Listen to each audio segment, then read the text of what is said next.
Hello, this is RICKY, the YouTube Tech Guy. Hey guys, welcome to another episode of Mobile Weekly / Mobile Q&A, where we go over all the latest news that happened during the week of mobile and answer your questions live. If you have any questions, just ask them in the comments section down below, and I will answer them before the end of the show. I will say that hopefully I'll get through this episode fine. If you know, you know. I've put it in the community and in Twitter and all social media what's happened to me this week. So bear with me if yeah.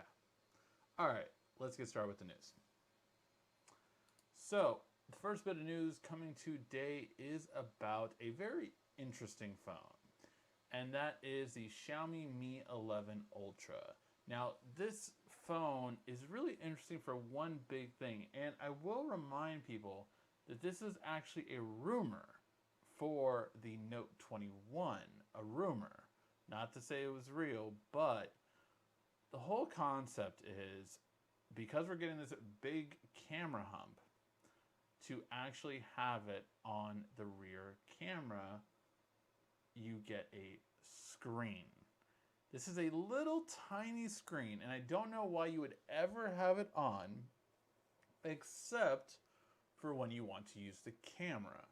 So that's the main idea behind this, that basically you can take a photo and you can take it, and basically one of the things that I feel this kind of eliminates is taking selfies with a front-facing camera.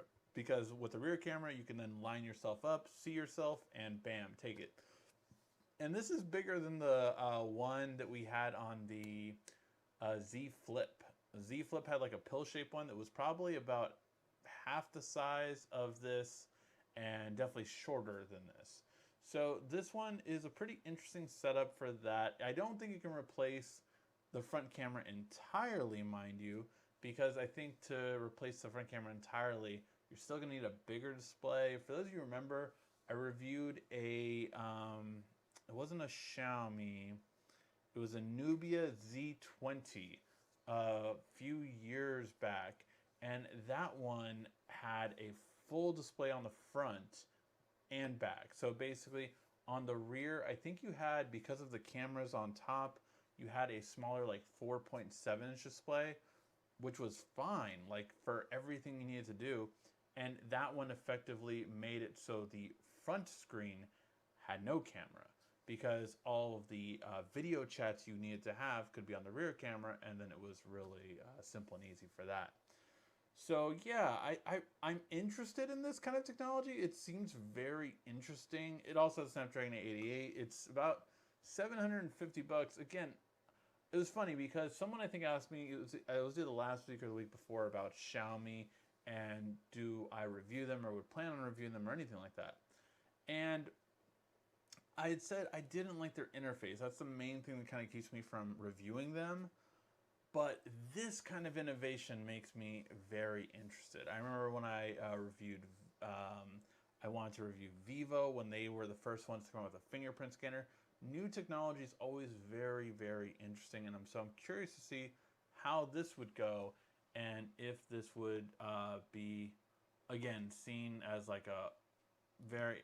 If this goes international, I might just pick it up. We'll have to wait and see how it goes, but let me know your guys' thoughts in the comment section.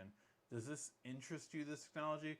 Would you be more interested if this was on a Note 21? Let me know your thoughts. And this one's a really interesting one, but just because of the different players through this. So, really, when it comes to everything for Qualcomm and Nvidia, with Nvidia, yeah, it's fine in the chat, Rudy. Thank you for asking. Um,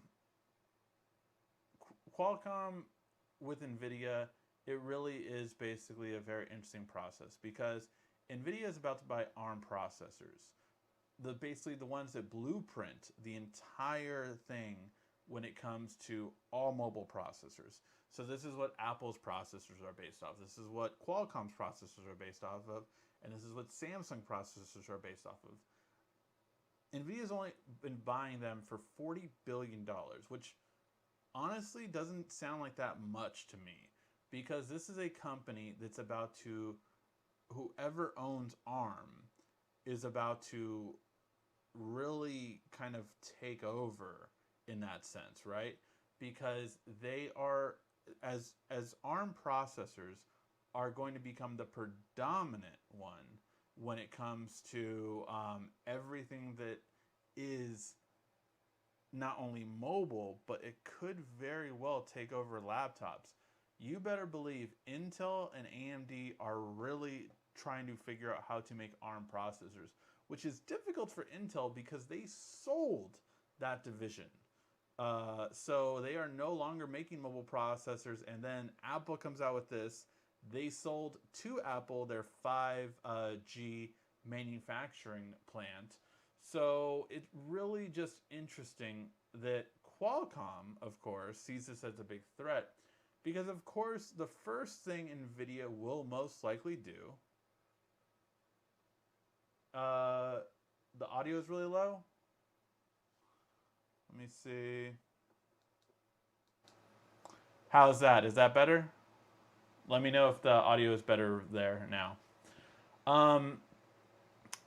But the first thing Nvidia will most likely do is definitely have the ability to increase the licensing fees that they currently have in agreements with everyone. Because ARM is probably honestly charging a little bit too little. That's why they want to sell, because they don't see it as a viable thing, and that's crazy for it to be. So yeah, so this is going to be really the big thing in terms of just what will happen with this, because Qualcomm seeking to block this could be something really different. It could be, maybe Qualcomm wants to buy them themselves. I mean, why not, right? But it's just such an interesting proposition, because it seems like if Nvidia can't buy them, then who can? Because Nvidia is a GPU maker. They don't make processors really. So, I mean, they do for their own products, but the really interesting part is definitely has to be the issue that could come up, that if Nvidia can't buy them, then can anyone buy them? Because an interesting company that could buy them if Nvidia doesn't, to get back in this whole industry, Microsoft. And would they be allowed to, since they still own the predominant amount of computers in the world? I think it's still about 80%, it's maybe 75% of all laptops and desktops are still Windows based.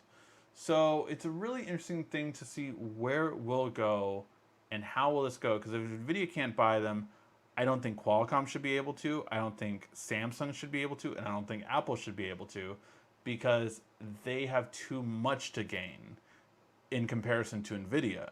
So it's very interesting to see how will this go, because again, if the M1 chip has shown us the way, you can better believe that all future laptops will be ARM based instead of what they currently are, which is x86 based. So it's a very interesting proposition. This could be huge for the future. So I just wanted to give you a little, even though it's a thing, just Qualcomm is going to try to block them, it's a very big thing on what will happen for sure. All right. Now we go to the streaming wars, and if you know me, you know who I betted on when it comes to the streaming wars, and my stock has been great that I've purchased for them a while back when they were at their lowest, because Disney is about to hit 100 million subscribers, or possibly already has. By the end of 2020, they had 91 million subscribers. By the way, that is before WandaVision. That is before WandaVision. So you have to imagine what it is now, because WandaVision currently right now is the most watched TV show out there right now. It is more watched than any other TV show right now. So that is really big for the month of January. So that is really big because it basically destroyed all of Netflix's stuff. It destroyed Peacock, even though they got The Office. It really just kind of took over, right? And that's really interesting because again, it is the MCU. And trust me, if you've watched everything in the MCU, you should definitely be watching WandaVision because it's so like inside. I would say it's more inside baseball, but it definitely is trippy and you want to see. I don't think I've ended an episode where I haven't wanted to see the next episode right away. Like I'm just like, "Oh my god, I need to see the next episode." It's so crazy. And there's only 3 more in the season, so definitely can't wait for that for sure. Um, but so yeah, so you have to imagine there are probably already at 100 million, to be honest. And the thing that's so interesting about that is because I wish I could find this quote because I said it last when Disney Plus was launching. So more than last year, it was last November, not this past November, the 2019 November. When Disney Plus was launching, I said Disney Plus will surpass Netflix in probably 2 years or a little over 2 years. As of right now, they're on track to do that. They are completely on track to do that. By the way, they were supposed to hit 90. They were supposed to hit, according to everyone's estimates, except Prime. They were supposed to hit 91 million or past 90 million subscribers in 2023. So they're 2 years ahead of schedule. So yeah, it's really a great thing to kind of see that this escalation so quickly. And this is with the first MCU show. Next month already starts the second one, which is Captain or not Captain America, Winter Soldier and the Falcon and Winter Soldier, I think it's called. That show starts next month, and then after that goes right into Black Widow. So it's just like they have this schedule path for everyone to keep consuming their content. So it's very interesting to see how Disney Plus is and if it still will keep going this far. I mean, Netflix was what, over 10 years or 12 years before they hit their 200 million, which they just hit last year. So for them to already get half of that in 1 year is insane. It's just insane. So very, very interesting how the stream wars will go. HBO Max, I think you will see possibly have a lower tier because they are getting killed at that $15 price point right now. They're just getting killed at that $15 price point. Even with the Zack Snyder cut coming next month, I really wonder if they're going to gain that many subscribers because from what I heard, not WandaVision, Wonder Woman did really not gain them that many subscribers, and they were very upset with that. So it's very, very interesting to see that happen for sure. Um, and this one was a very interesting thing to see because I actually use your phone app to move files between my phone and my computer. But Samsung is about to bring Quick Share, which is basically going to mimic the AirDrop feature. Or quick sharing is something you can use right now, which is called Nearby Share on other Android devices. And it allows you to share with other Android devices now very quickly and very easily. It just basically is a quick and easy way to use Wi-Fi Direct. And Wi-Fi Direct has been around on Android devices since as far as back as I can remember. It was definitely on Ice Cream Sandwich, so it's been around for a long time. And what it does is it connects two devices directly together with Wi-Fi technology, not needing a Wi-Fi connection to connect the two. It uses Wi-Fi technology to connect the two to send over information. So it does gigs in no time flat. What this is basically just going to be a new GUI interface, essentially, an interface to transfer between your phone and computer very quickly, very easily. Now again, I already use the Your Phone app, which you can use to transfer over or drag and drop things. But this again should just be an easier method, which is always good. We always want easier So I think this is going to be a really cool feature to get, and it will allow for Samsung smartphones to communicate with Windows 10. And this is just another reason why I really do feel like, God, Android, you need to step up, because this is why I always feel Samsung is a better version of Android, because they get essential things like this a lot sooner than Android does. And the next iPhone is going to post possibly a new matte black, which if you look at MKBHD, he's already like. But the biggest thing is that it could have an always-on display. Now, this is funny to me because I really forget that Apple doesn't have this, and keep in mind, I have one right here. But it's always so funny to me when I'm like, oh yeah, they don't have that, do they? Like, it's just one thing that I'm just like, wow. It's like how Apple users look at Androids with, oh yeah, you don't have that app. Like, Androids have so many more features, and iPhones have more apps. Not more apps per se, because Android actually does have more apps, but more big name apps. I mean, you're looking at everything with, they're going through right now with, what is that new music thing? Clubhouse? Clubhouse is Apple only. So, it's like things like that. But for always on display, I think it's a really big one to have, because for one, I literally have it on every phone. Like, I love always on display. It's always, I think for me, it was way better than the blinking light that everyone always asks about for notification, just because I have my always on display. So I just see the little icon for Gmail, for text message, for whatever, and I know I have a notification. Hey, we got a super chat donation. Wow. Thank you so much, Wayne, for the super chat donation. Ricky, thank you for always keeping us up on tech news. Praying for you and your family. I sincerely appreciate that, sir, so much. Thank you. Very much appreciated. So yeah, let's go to the next part. And that is Google proposes for Fuchsia OS to be able to natively run both Android and Linux. Now, this is why this is very interesting. Android is based off of Linux, right? So there's different templates for your operating systems. Linux is probably the most one that like people use directly, and an older version is called Unix.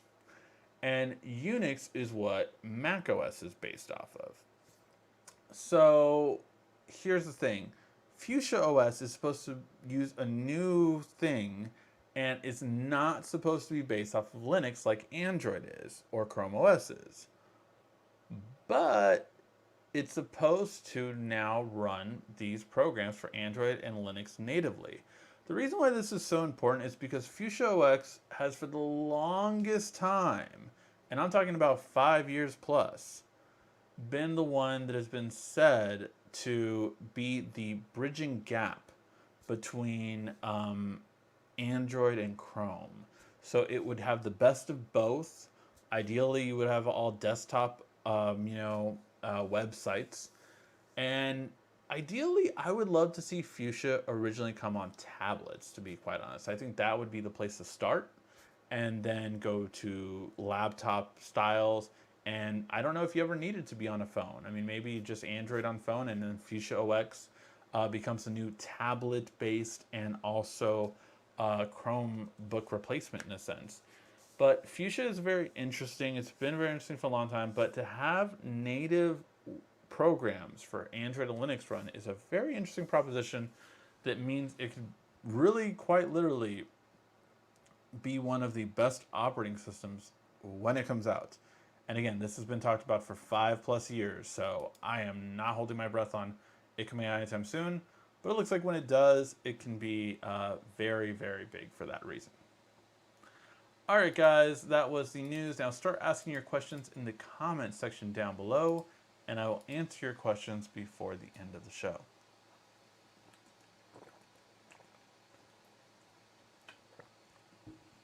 And I just want to say another thank you to Wayne for that tremendous super chat donation. I will say, guys, I'm gonna actually post this on like Twitter and that kind of stuff. And I'm not trying to get political here. I'm just trying to give you my experience from the pandemic. So, the only thing I want to let you guys know is it is horrible to lose someone during this time. We called over 15 mortuaries, and they were all full 2 weeks to 6 weeks. So, over a month on a lot of them, and they just could not take any reservations, anything like that. They couldn't do anything. So it was a horrible experience dealing with this in terms of just that. Forget all the emotional stuff. So that's my PSA is, whatever your beliefs are and everything like this is what I had to deal with. So there is no question about what I had to deal with. And there is no question about the inflated prices that these places are charging because of it. Because again, this is what I had to deal with. So it really is a crappy situation. And do with that with what you will. I'm not trying to get political here. I wanted you guys to know that experience. That just take that what you will, but it is just a horrible thing right now for that reason. And that's just one thing I wanted to share. So yeah, let's get back to everything else. What's the best assistant app for Android that's better? So I mean, for me, Google Assistant is the best one.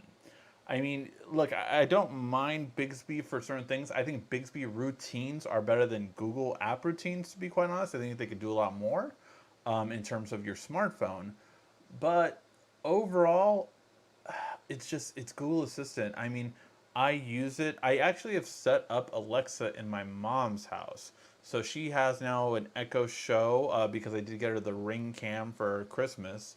And then she also has the Fire TV Cube. And so that one, but it's not as seamless. It's not like, everything. I just wish it was more. I don't know. Like there's just some hiccups here and there. It doesn't always connect to the Ring at times. Like when someone was at the front door, they were delivering her flowers, and it didn't communicate, and I was like, "Has this happened before, Mom?" And so it's just like it's weird on things like that. So for me, from my experiences so far, Nest and Google Home definitely work better than Ring and Alexa do. And again, this could just be me in my situation that I've seen, but I've had Nest and Google Home since I've moved to my house over a year ago. And in the short time that I've seen Alexa and Ring work together, it's just not as seamless. It's not right away as Google Home and Nest are. So because of that, as a smart home, I definitely think it's better. And overall, it answers the questions quicker. I mean, you've seen in every comparison, Google Assistant always knows more and can do more than Siri can. And in terms of Alexa, I like it, but it's not as seamless to me, in my opinion, and from my experience. And thank you for everyone that did say sorry for your loss. I did say it was okay for everyone to talk about it. It's fine. I mean, I put it out there because I'm okay with talking about it. It's funny. I literally I posted it publicly to Twitter and to YouTube the day after. And that was more so because of the fact that I wanted you guys to know why I wasn't posting any videos, because I wasn't camera ready. I'm gonna do a sponsored video for SanDisk on a new great product, and I told them, hey guys, I know I was supposed to do it this week. I'm not going to. I told them why, and they understood. Great company. So yeah, I told I told all of you guys before I even told my friends and my closest friends, and I had one friend that called me, so I told him earlier on, but I just wasn't ready to tell everyone. And so that was just a very interesting experience on how social media plays a role in getting information like that out. It's very interesting to me. Um, Thank you again for all the condolences and everything. Got a question for UI 3.0. The Note 10 got the update and task uh, master change. Any way to get the vertical scroll, not the horizontal? No, as far as yesterday, I did not check it today, but task changer is not available for the new UI 3.0 yet, and it's annoying the heck out of me. Like, I am waiting for it because, as most of you guys know that have watched the show for a while, I absolutely hate Android being like this. Like, I hate Android having these big stupid things that iOS put in that were were nonsense. Like, I need to see as many screens as possible right away, and they're just like, "Oh, you can see one app."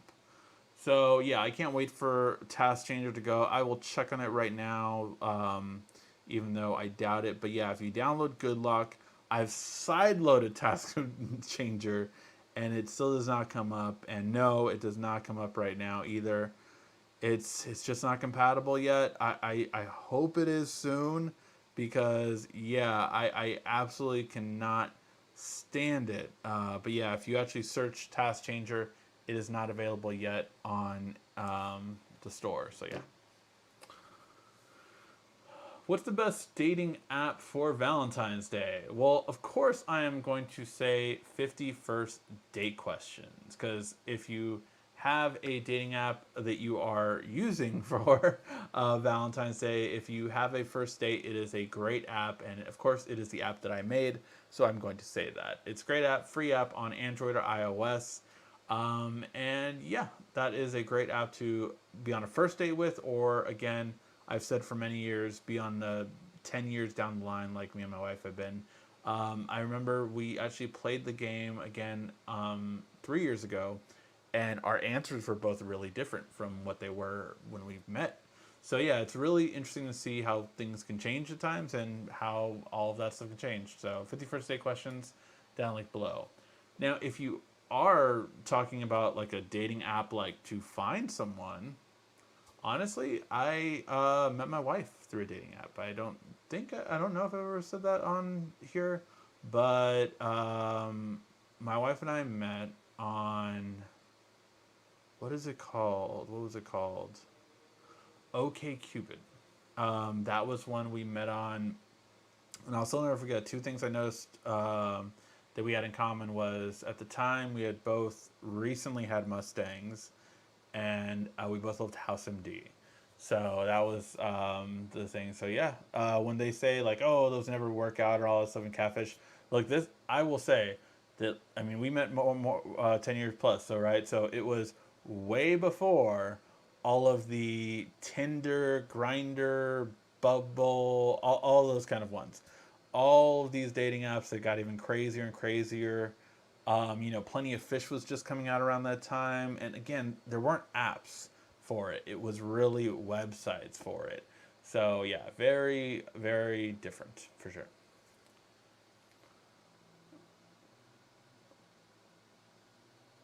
Um, Whoa, a whole bunch of questions loaded. Everybody drink. Wow. Quiet Storm, thank you for the 1610 because of 116. Thank you so much. I'm going to show you support. Thank you for the support and the early anniversary. Congrats on the channel. Thank you. Um, when is the anniversary? Didn't we pass it actually? Hold on one second. I think we may have passed it. Wasn't it the 12th, or am I completely forgetting what day I started? It's the 16th, so it is in 2 days. So it is in 2 days. The anniversary is in 2 days. Thank you so much for the early anniversary wishes. Yes, it is in 2 days. I will still do a giveaway, guys. I might delay it a little bit just because I have a lot of videos to catch up on. So I will do a giveaway for the anniversary. I literally have like, oh no, I put them in here. So yeah, I literally put them. I have like I think 4 things to give away. Again, not a phone this year, but yeah. So gonna give some stuff away for you guys and hope you guys do enjoy it. So yeah, let's see.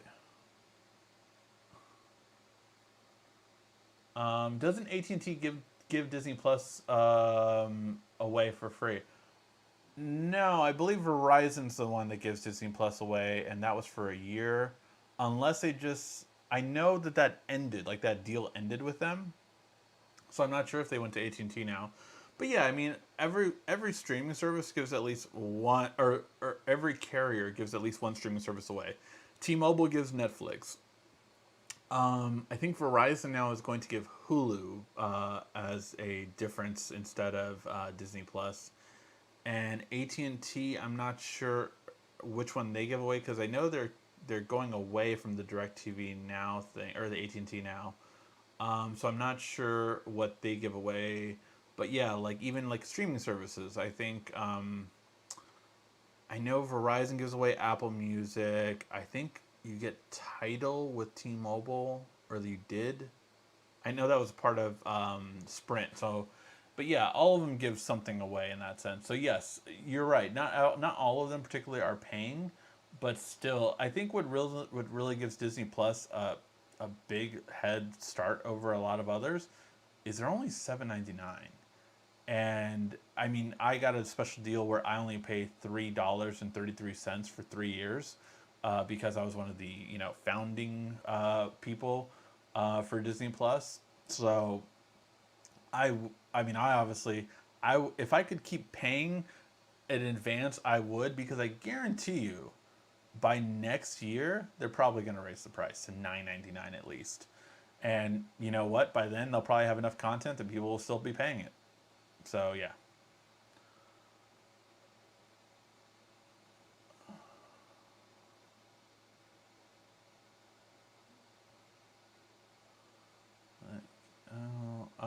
Can't wait for Mandalorian to resume. Yeah, although we're gonna get the Book of Boba Fett first in December, and then Mandalorian will probably be next year, and then you got Ahsoka and all these crazy things coming out. Any updates on One UI 3.0 update for Galaxy S10? Not that I've heard of. But I know the Note 10 already got it, so I'm assuming it's already rolling out to the S10, certain versions of it probably, because the S series usually gets it before the Note series. So I'm definitely assuming you're going to get it soon.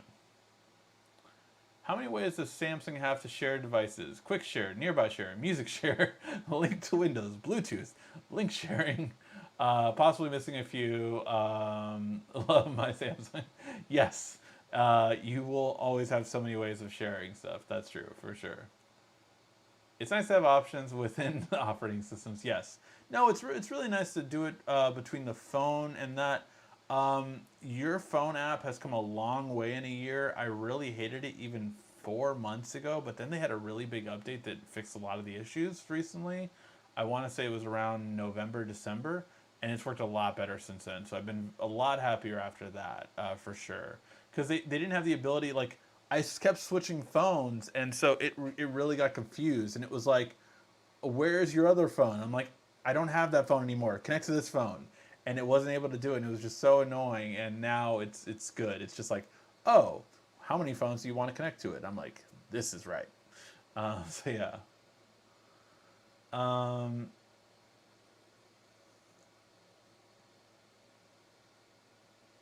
hey JR, I went to Good Log. Task Manager can't update. Needs newer version. Not available. Yeah, no. Task Changer has not had an update since October, if I'm not mistaken. So it has not come out with a new version with it, as far as I know. And trust me, if it has, please, because oh my god, I need it on my S21 so bad.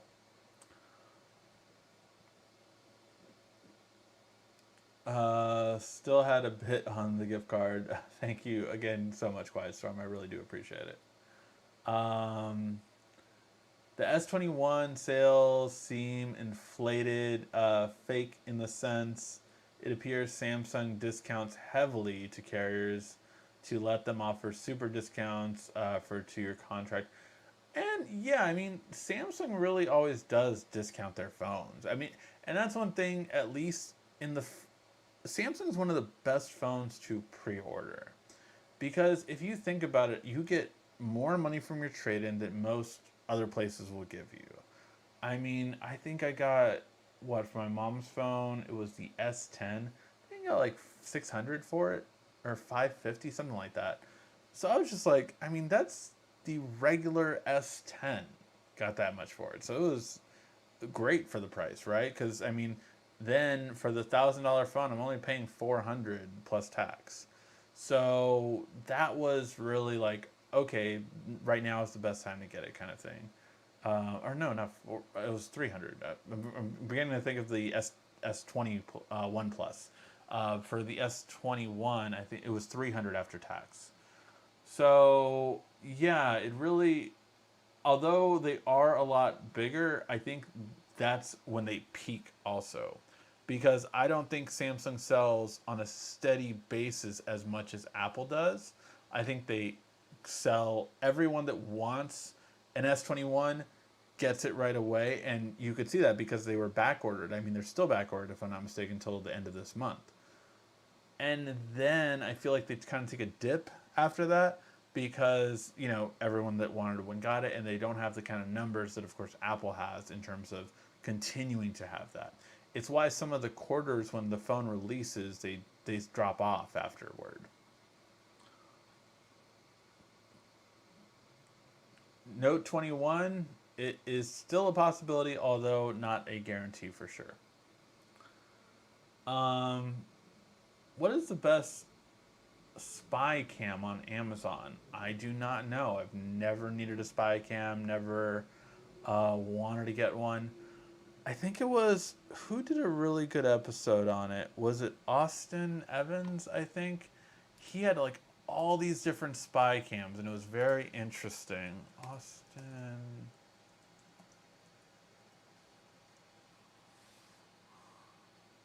Yeah, so I found a spy cam. Check out this video, Austin Evans. I found a spy cam, and that was a really, really interesting video where you saw so many different spy cams. It was a year ago, so they might have newer versions of them by now. But I mean, there was like spy cams in a clock. There was spy cams in a wall-mounted clock, and then there were spy cams in like a digital clock, like an alarm clock. There's all these different spy cams you can get, and it's really kind of trippy how many you can get for sure. When will Samsung tablets get the One UI 3.1 update? My Tab S, I'm not sure which version it has. My tablet did get One UI 3.0, I think, but I don't think it was 3.1. Let me see. But yeah, the Tab S7 Plus was the first one to get the new update, if I'm not mistaken. Let me see. Let's see what it has.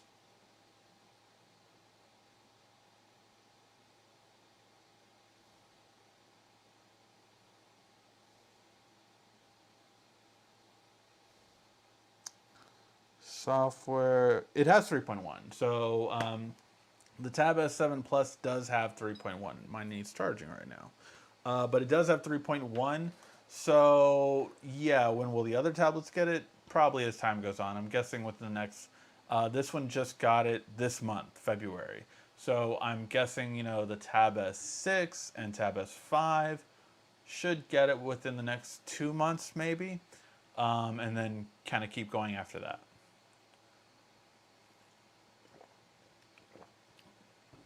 Hey Ricky, what's the best laptop for someone in their 40s that needs to learn the internet? Around $500 or less, touch screen more so than a laptop, not a tablet style. I don't want it to be like a phone. I really would probably recommend a Chromebook for that. If you just need them to really learn the internet, unless they need a specific thing. So Chromebooks are not good for, I would say, three things. I would say they're not good for accounting software. So if they need to do accounting, and I'm talking about like accounting as in terms of like your taxes and stuff like that. You can do spreadsheets on it just fine. But if you need to do like your taxes and things like that on there, probably not the best software. You want like a QuickBooks, something like that more so, which is on Windows. Another thing would be CAD software. So like any kind of rendering, they need to do that, which if they're learning the internet, not really necessary. And then lastly, video editing. That's definitely the thing that Chromebooks are not good at. I know Samsung has a new Chromebook coming out. That's supposed to be, I think, around that price range. You're looking for around 500, or maybe you can get last year's one for even cheaper. Let's see. Acer is another one. So Acer has a new one coming out called the 513, the Acer Chromebook 513. That one is coming out at the end of this month, I believe, still. And that one is a really interesting one because of the fact that it's going to have a processor that is way better than any current processor on a Chromebook. So that one is a very interesting one for that reason.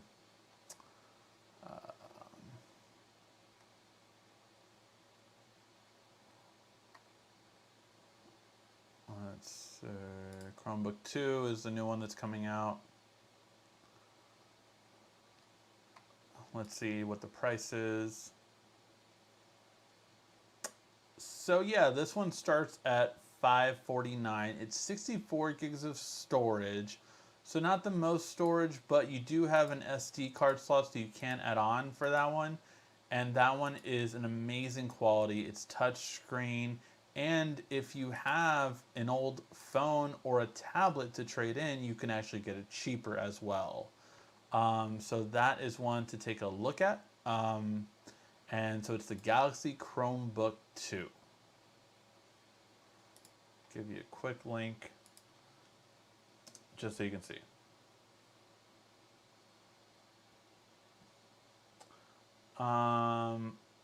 New iPad Pros coming next month. Yes, as far as we know, we still are going to have a March event like we typically do with Apple. And it's supposed to have new iPads and, of course, the AirTags finally. Thank you, first time asking the question and watching for years. My condolences. Thank you very much. I appreciate that. Can you Google Fuchsia compete with Windows 10? Sure.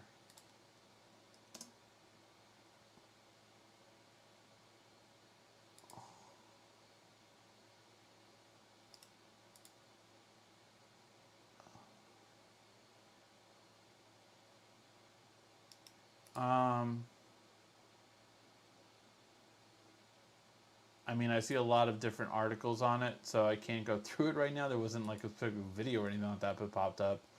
But everything is saying that Fuchsia OS should counter both Windows and Apple to kind of bring everything together. So yeah.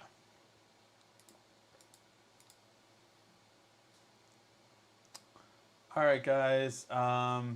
Let me know if you guys have any other questions. If not, we will call it a little bit early.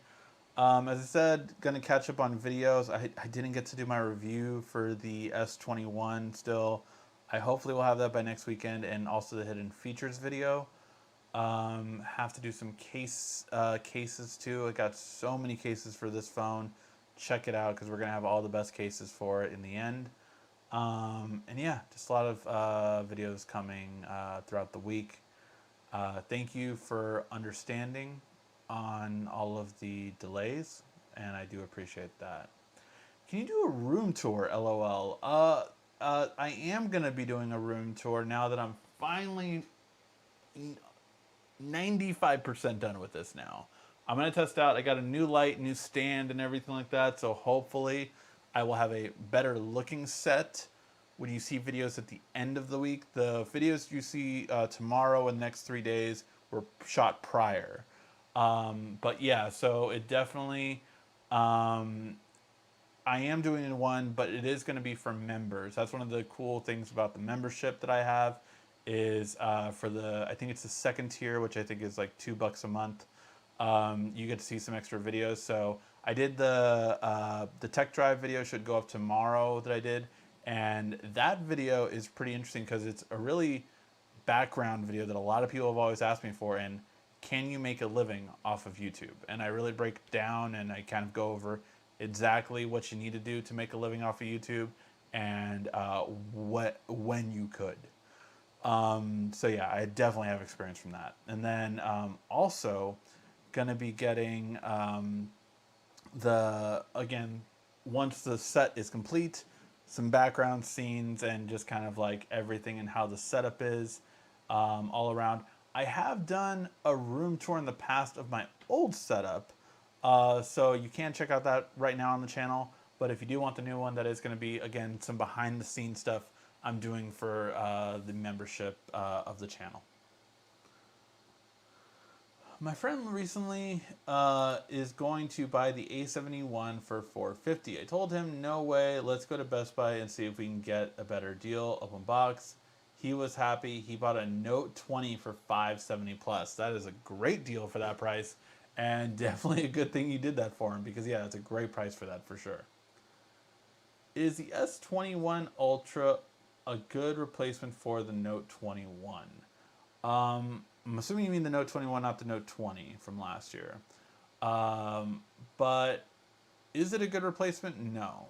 It's still nothing like having the pen inside, and it's just, again, the Note, it's so funny because me and my friend who used to work at Samsung were talking about this a couple weeks ago, and I think I said that last week, but the Note means the best of the best.